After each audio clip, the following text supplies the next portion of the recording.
안녕하세요. 저는 중학생 딸을 키우고 있는 40대 공무원 엄마입니다. 지금 제 딸은 남편에게 커다란 상처를 받아 정신적인 상처가 너무 컸는지 선택적 함구증에 걸렸었는데 이제 차차 나아지고 있어요. 저와 우리 딸에게 일어났었던 기막힌 이야기를 한번 적어보겠습니다. 저희 남편은 대기업에서 일을 하고 있어요. 아무래도 대기업에서 일을 꽤 오랫동안 했다 보니 사실상 남편의 외벌이로도 우리 세 가족 충분히 먹고 살 수 있습니다. 하지만 제 직업도 공무원이라서 참 안정적이고 복지가 괜찮은 직장이라 저는 맞벌이를 선택했죠. 제가 일을 하는 스스로를 자랑스럽고 좋아하기도 하고요. 남편과 결혼을 하고 난 후 아이가 꽤 오랜 기간 동안 생기지 않았습니다. 그래서 저와 남편은 불임센터에 방문을 했었죠. 그때 제가 난임이란 사실을 알게 되었습니다. 그래서 시험관으로 우리 딸을 낳았어요. 제가 배 아파서 낳은 딸은 정말 예쁘고 소중한 존재이지만 그 과정은 정말 힘들고 지치는 나날의 연속이었습니다. 그리고 뱃속에서도 아이가 여과로 자리를 잡아서 중간에 정말 고생했죠. 난산으로 고생 끝에 딸을 출산했습니다. 솔직히 딸아이는 너무 소중하고 사랑스러웠지만 그 과정은 전혀 아름답지만은 않았어요. 저도 사람인지라 딸아이 하나로 만족하기로 남편과 이야기도 끝냈죠. 그렇지만 맞벌이 가정의 아이들이 그렇듯 우리 딸도 외로움을 참 많이 탔어요.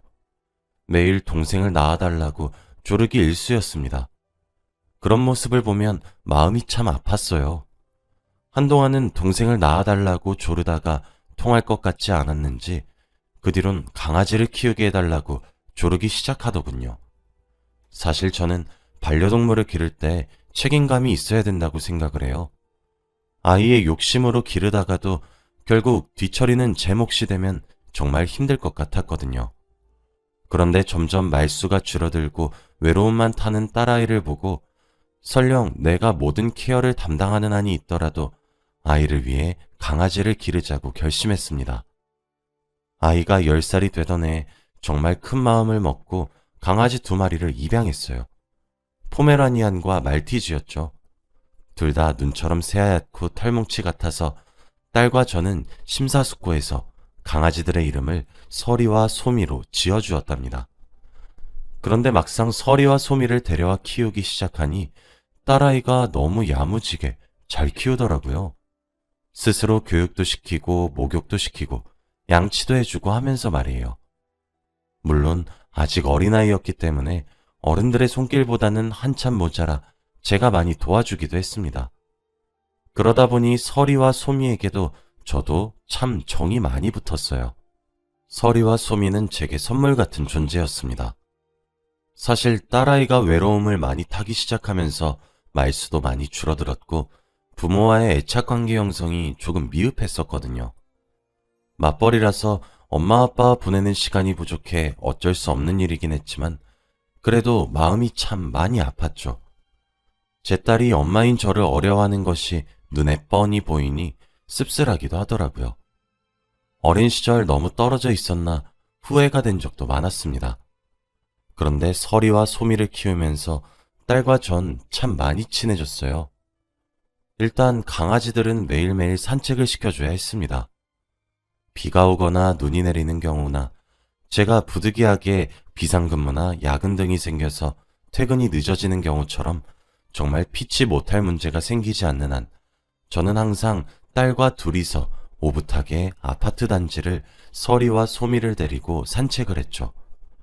강아지 산책을 계기로 딸이 저와 정기적으로 둘이서 함께하는 시간을 가지니 제게 어리광을 부리기 시작하더라고요. 서리와 소미를 산책시키면 제 손을 잡거나 팔짱을 끼고 조잘조잘 떠드는 모습이 참 사랑스러웠습니다. 오늘은 무슨 일이 있었고 무엇을 먹었고 오늘 뭐를 했는데 그게 제일 재미있었고 학교에서 이런 일이 있었고 친구 누구는 이랬었고 저랬었고 내일은 무엇을 할 것이고 하며 자연스럽게 저와 딸의 애착관계가 두터워졌죠. 그래서 저는 서리와 소미에게 참 고마운 게 많아요. 이젠 제 둘째, 셋째 자식 같고 그렇습니다. 저와 딸은 보통 저녁을 먹고 9시쯤에 나가서 약 1시간 정도 산책을 해요. 그런데 어느 순간부터 어떤 여자 견주 한 분을 자주 마주쳤어요. 그런데 저희처럼 반려견을 키우시는 분들이라면 이해가 되실 겁니다. 특히 서리와 소미는 사회화 교육을 잘 시켜놓았기 때문에 산책 도중에 다른 강아지들을 마주치면 꼭 인사를 하러 다가가요. 애들이 오지랖이 좀 넓거든요. 그러다 보면 강아지들끼리 인사를 할 때 저희 견주들도 견주끼리 가벼운 인사를 주고받게 돼요. 흔한 경우죠. 아무래도 상대방도 저도 반려견이란 공통의 매개체가 있기 때문에 간단한 인사를 나누게 되고 안부도 물어보게 됩니다. 그렇게 자주 마주치면 산책을 같이 하게 되기도 하고 강아지들 없이 밖에서 우연히 만나게 되면 짧은 수다를 나눌 수 있을 정도의 친분을 쌓게 되죠. 저도 그렇게 그 여자 견주분과 친해졌습니다. 우리 딸아이도 거의 매일 밤마다 산책을 할 때 스치듯 만나니까 어느새 이모 이모하며 잘 따르고 그러더라고요. 그러던 어느 날 장을 보러 갔다가 깜빡하고 콩나물을 빼먹은 적이 있어 저만 마트로 돌아간 적이 있어요. 그때 마트 안 계산대 앞에서 그 견주분을 마주치게 되었습니다. 같은 아파트 단지에 살고 있었잖아요. 그렇다 보니 아파트 단지까지 같이 오게 되었습니다. 그런데 가는 길이 계속 같더라고요. 알고 보니 같은 라인에 살고 있는 거였습니다. 심지어 저희 바로 윗집에 살고 계시는 거예요. 그쪽도 저처럼 깜짝 놀란 눈치였죠. 사는 집이 가깝다는 사실도 알게 되자 내적 친밀감이 쑥 오르더라고요. 저희는 그때 통성명과 나이를 서로에게 알려주었죠.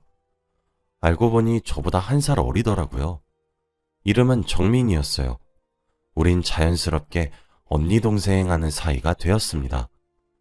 저랑 남편 둘 다 야근을 하거나 일이 생겨서 저녁 늦게 들어오는 날이 되면 저희 집으로 내려와서 저희 딸 저녁도 만들어주고 그랬습니다. 아무래도 여러모로 고마운 것이 참 많은 사이가 되었죠. 지금 딸이 중학교 2학년이에요. 사춘기를 겪는 시기죠. 그래도 저는 같은 여자이고 엄마이기도 하고 아이가 어렸을 때부터 함께 시간을 자주 보내서 절 대하는 것엔 큰 어려움이 없어 보였죠. 그런데 남편과는 정말 거리감이 많이 느껴지더라고요. 사춘기 시기까지 겹치니 말이죠. 남편은 딸한테 서운하다 서운하다 하는데 그러게 시간을 좀 같이 보내주지 그랬냐 합니다. 일하느라 딸에게 신경을 쓰지도 않아 놓고 서운해만 하니까 저는 조금 답답하긴 했거든요. 그래서 하루는 주말이었는데 제가 혼자서 대청소를 하려고 했는데 그러다 보니 장 보러 갈 시간도 없고 사야 될 것도 많더라고요. 그래서 분담해서 하자면서 딸 보고 아빠 짐이 많을 것 같으니까 따라가서 같이 도와주고 오라고 했죠. 툴툴거리긴 해도 남편과 함께 나가더군요. 둘이서 친해지길 바라는 마음으로 제가 만들어준 시간이지만요. 그렇게 저는 혼자서 대청소를 시작했어요. 그러다 거실에 있는 TV 서랍장을 깨끗하게 닦고 안에 있는 내용물들을 정리를 하고 있었습니다. 그런데 아파트 임대차 계약서 하나가 나오더군요. 남편의 이름으로 되어 있는 계약서였어요. 웬 아파트 임대차 계약서인가 싶어서 서류를 들여다보니 저희 아파트더군요. 분명 지금 저희가 살고 있는 아파트는 매매가로 주고 샀거든요. 그래서 이 사람이 지금 나 모르게 뭐 하고 있는 짓이야? 라는 생각이 들어서 나중에 이야기 좀 해야 되겠다 하고 있었는데 자세히 들여다보니 임대차 계약서의 소재지란에 적혀있는 아파트 동 호수는 동은 저희 동이었지만 호수는 저희 집이 아니었어요. 바로 윗집의 호수였던 것입니다. 사람이 너무 기가 막히면 말문이 턱 하고 막히는 것 아세요? 설마 아니겠지. 아닐 거야. 저를 얼마나 다독였는지 몰라요. 일단 직감적으로 이 서류를 모른 채 하고 있어야 되겠다는 생각이 번뜩 들었습니다. 그래서 바로 딸아이 방에 있는 스캐너로 계약서를 한 부 복사한 뒤 제 가방 깊숙하게 넣어서 보관했고 원래 있었던 자리에 문서를 그대로 돌려놓았어요. 남편과 딸을 내보냈으니 집안의 대청소를 제대로 해놓아야 될 것 같아 묵묵히 청소를 마저 하기 시작했죠. 청소를 하면 할수록 바닥과 유리창은 밝아졌지만 제 머릿속은 정말 엉망이 되어갔습니다. 그날 집으로 돌아온 딸과 남편을 어떻게 반겼는지, 어떻게 밥을 해먹었는지도 기억이 잘 안 나요. 다음날 월요일이 되어서 저는 평소처럼 출근을 했고 복사해둔 계약서는 회사 서랍으로 옮겨 보관했습니다. 저녁이 되었고 퇴근하자마자 불이 나게 집으로 향했어요. 그리고 딸과 함께 산책을 나가서 목이 빠져라 정민이를 마주치길 기다렸습니다. 아니나 다를까 저 뒤에서 언니 하며 정민이가 반갑게 제게 다가오더군요. 일단 임대차 계약서로 이미 정민이와 내 남편의 관계가 충분히 의심스럽긴 했으나 정말 정민이가 제게 친근함을 느껴서 이렇게 허물없이 대하는 것인지, 아니면 기만하기 위해서 이러는 것인지, 아니면 정말 정신세계가 특이한 사람이라서 그러는 건지, 아니면 정말 자기가 만나고 있는 남자의 와이프가 나란 사실을 모르고 있는 것인지 가늠이 되질 않았어요. 저는 딸아이에게 정민이 이모랑 할 얘기가 있으니까 정민이 이모네 강아지랑 서리와 소미를 데리고 놀다 오라고 했죠. 정민이를 자연스럽게 대하려고 정말 노력을 많이 했습니다. 저는 정민이에게 정민아, 우리 부부 동반으로 저녁이나 한 끼 같이 먹을래? 우리 남편도 소개시켜주고 싶네. 왜? 어차피 같은 아파트 살고 있는데 이왕 이렇게 된 거 이왕 이렇게 친해진 거 가족끼리 친해지면 좋잖아. 라고 하며 너스레를 떨었죠. 정민이는 언니 저도 그러고야 싶죠. 근데 저 아직 결혼 안 했어요. 그러니 언니는 중학생 딸내미랑 오손도손 놀 때 나는 애가 없지. 결혼은 아직이고 남자친구랑 지내요. 라고 하는 거예요. 저는 남자친구? 그게 무슨 말이야? 라고 의아하다는 듯 물어봤습니다. 정민이는 그게 저 사실 결혼에 대해 별 생각이 없기도 하고 그렇거든요. 비혼주의, 그거지 그거. 지금 남자친구는 동호회에서 만나게 된 사람인데 자주는 안 만나고 한 일주일에 한 번 정도? 우리 집에서 자고 가고 그러지 뭐. 내가 살고 있는 이 아파트도 사실 그 사람이 해준 거잖아. 라고 하는 겁니다. 정말 제가 자신의 남자친구라는 사람의 와이프란 사실을 몰라서인지 아니면 수준 높은 조롱인지 정말 모르겠더군요. 그래서 제가 슬쩍 어머? 그 사람이랑 동거나 이런 건 안 해? 뭐야 그 관계가? 라고 떠봤어요. 그랬더니 글쎄 저도 사실 동거하려고 집을 얻은 건 줄 알았거든요 언니? 근데 이건 아직 내 기우일 수도 있는데 그 사람 유부남일 수도 있겠다 싶더라고. 내가 같이 살자고 해도 꿈쩍도 안 하고 꼭 일주일에 딱 하루만 자고 간다니까? 그날이 매주 금요일 밤이야. 이러는 거예요. 네, 참 기가 막혀서.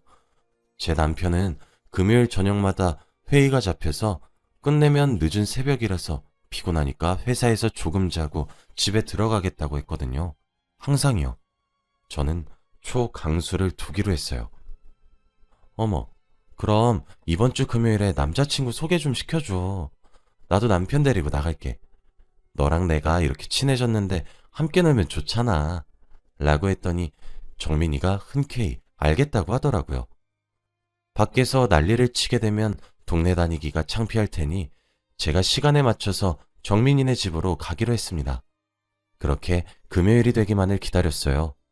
금요일 저녁, 아니나 다를까 남편은 이번 주 금요일도 회의가 있어서 못 들어가겠다며 대기업의 횡포니 뭐니 하면서 누가 금요일 퇴근 시간에 회의를 여냐고 궁시렁거리더라고요.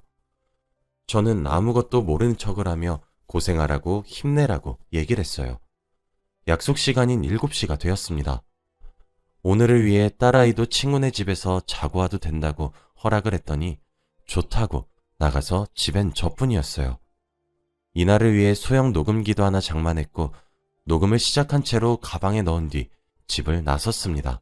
한층만 올라가면 되니 정민이네 집으로 올라갔습니다. 띵동 초인종을 눌렀어요. 정민이가 환하게 웃으며 문을 열고 벌써 왔냐며 반겨주더군요. 집 안으로 들어가니 부엌에서 직접 스테이크 고기를 굽고 있는 익숙한 뒷모습이 보였습니다. 정민이는 자기야, 여기 내가 말한 언니야 라며 뒤돌아 있는 제 남편에게 저를 소개했어요. 마침 스테이크가 다 구워졌는지 접시에 담아 뒤돌면서 남편은 하하, 안녕하십이라고 말을 끝맺지 못하는 동시에 스테이크를 올려놓은 접시를 놓쳐 바닥에 떨어뜨리더군요. 쨍그랑 소리에 접시가 깨졌고 저와 눈이 마주친 남편의 얼굴은 사색이 되었습니다. 정민이는 아무것도 모른 채로 다치지 않았냐고 호들갑을 떨더군요. 그 모습을 보니 정민이는 저와 정말 순수하게 친해지려고 노력했었던 게 맞단 사실을 깨달았어요. 차라리 정민이가 못된 사람이었다면 마음 놓고 미워라도 했을 텐데. 저는 조용히 제 남편에게 물었습니다. 당신, 여기가 회사 회의실이야?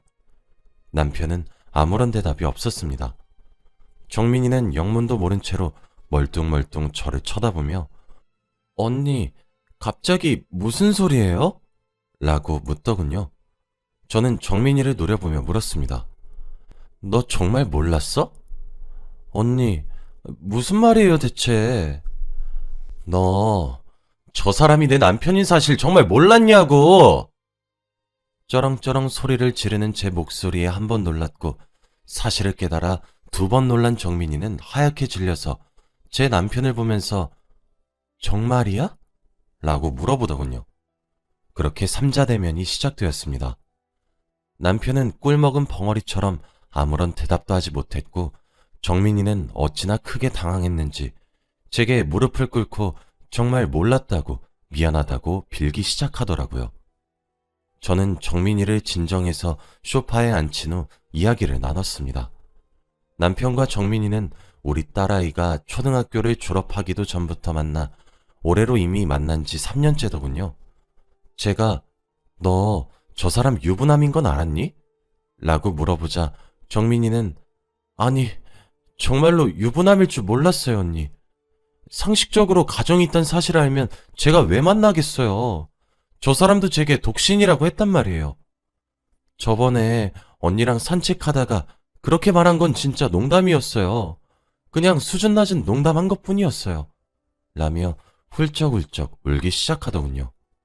정민이의 말을 들어보니 남편은 노총각이라고 자신을 소개했고 아이와 아내가 있는 사람인 줄 몰랐다더군요. 정민이는 제게 미안하다며 빌었습니다. 정작 지금 당장 무릎을 꿇고 미안하다고 울고불고 빌어도 모자란 사람은 두 발로 서서 멍하니 저희들을 쳐다만 보고 있는데 말이죠. 저는 남편에게 이혼하자라고 말을 했고 정민이에겐 미안한데 앞으로 너 만나는 건 좀 힘들 것 같다. 너도 일부러 이렇게 불륜을 저지른 건 아닌 것처럼 보이니까 상간녀 소송은 하지 않을게. 너도 나처럼 피해자니까 마음 잘 추스리고 두 번 다시 연락하지도 만나지도 말자. 라고 한 뒤 정민이네 집을 나와 우리 집으로 들어왔어요. 남편은 제가 나오자마자 저를 바로 뒤따라왔더군요. 어차피 아이도 친구네 집에 가서 자고 오니 저희 집에 도착하자마자 저는 소리를 있는 대로 지르기 시작했고 남편의 뺨도 수차례 내리쳤습니다. 남편은 미안하다며 제게 빌기 시작했지만 저는 받아주지 않고 온갖 소리를 지르고 욕이란 욕은 다 하기 시작했어요. 한참 힘을 빼고 씩씩대고만 있었는데 털썩 하고 뭔가 떨어지는 소리가 나더라고요. 딸아이 방 쪽에서 말이에요. 저는 설마 하는 심정에 딸아이의 방으로 뛰어가 문을 활짝 열었습니다. 그곳엔 딸이 쓰러져 있더군요. 당장 남편에게 구급차를 부르라며 딸아이를 부르기 시작했어요. 병원에 실려간 딸아이는 외적으로는 상처가 없었어요. 저는 안도의 한숨을 내쉬었죠. 그런데 정신을 차린 딸아이는 말을 잃었더군요. 신경정신과에서 말하기를 심각한 정신적 충격을 받으면 말을 하지 않고 계속 침묵을 유지하는 모습이 가끔 나타나기도 하는데 그것을 선택적 함구증이라고 한다고 합니다. 딸아이는 저희 부부의 싸움 내용을 전부 다 들어버린 거였어요. 참담했습니다. 아이의 마음의 문이 닫혔던 사실에 가슴이 아팠어요. 저는 남편에게 우리 아이를 망친 건 모두 다 너 때문이라고 폭언을 퍼붓고 이혼 서류에 도장을 찍으라고 화를 냈습니다. 남편은 끝까지 거부했죠. 딸에게 미안하다고 사과하고 제게도 미안하다고 사과했지만 우리 세 가족은 이제 돌이킬 수 없는 관계가 되어버린 것이었죠. 결국 저는 이혼 소송을 진행했고 당연한 결과로 저는 승소했어요. 아이의 양육권도 제가 가지게 되었고 위자료도 많이 받게 되었죠. 어차피 아이에게 좋은 영향을 끼치지도 않을 것 같은 집은 아예 이사를 감행했습니다. 다행스럽게도 아이는 저를 경멸하진 않았고 점차 안정적인 환경을 만들고 서리와 소미와 딸 그리고 저 이렇게 넷이서 편안한 환경을 만들어주려고 노력했습니다. 제 노력이 빛을 발하는지 점차 아이의 선택적 함구증은 차차 나아지고 있어요. 아마 아이에게 아빠란 사람의 기억은 최악이 될 것 같기도 하네요. 지금은 아예 아빠란 존재를 거부하고 있습니다. 면접 교섭권을 가지곤 있는데 아이가 만남 자체를 거부하니 저도 엄마로서 안타깝기도 하고 그렇네요. 이제 오직 딸과 저를 위해서만 살려고 노력 중입니다. 제가 항상 딸아이의 편이란 사실을 딸이 얼른 알아차려서 마음의 병이 치유되었으면 좋겠네요. 제 하소연을 들어주셔서 감사하고요. 다들 행복한 하루 되시길 바랍니다. 감사합니다.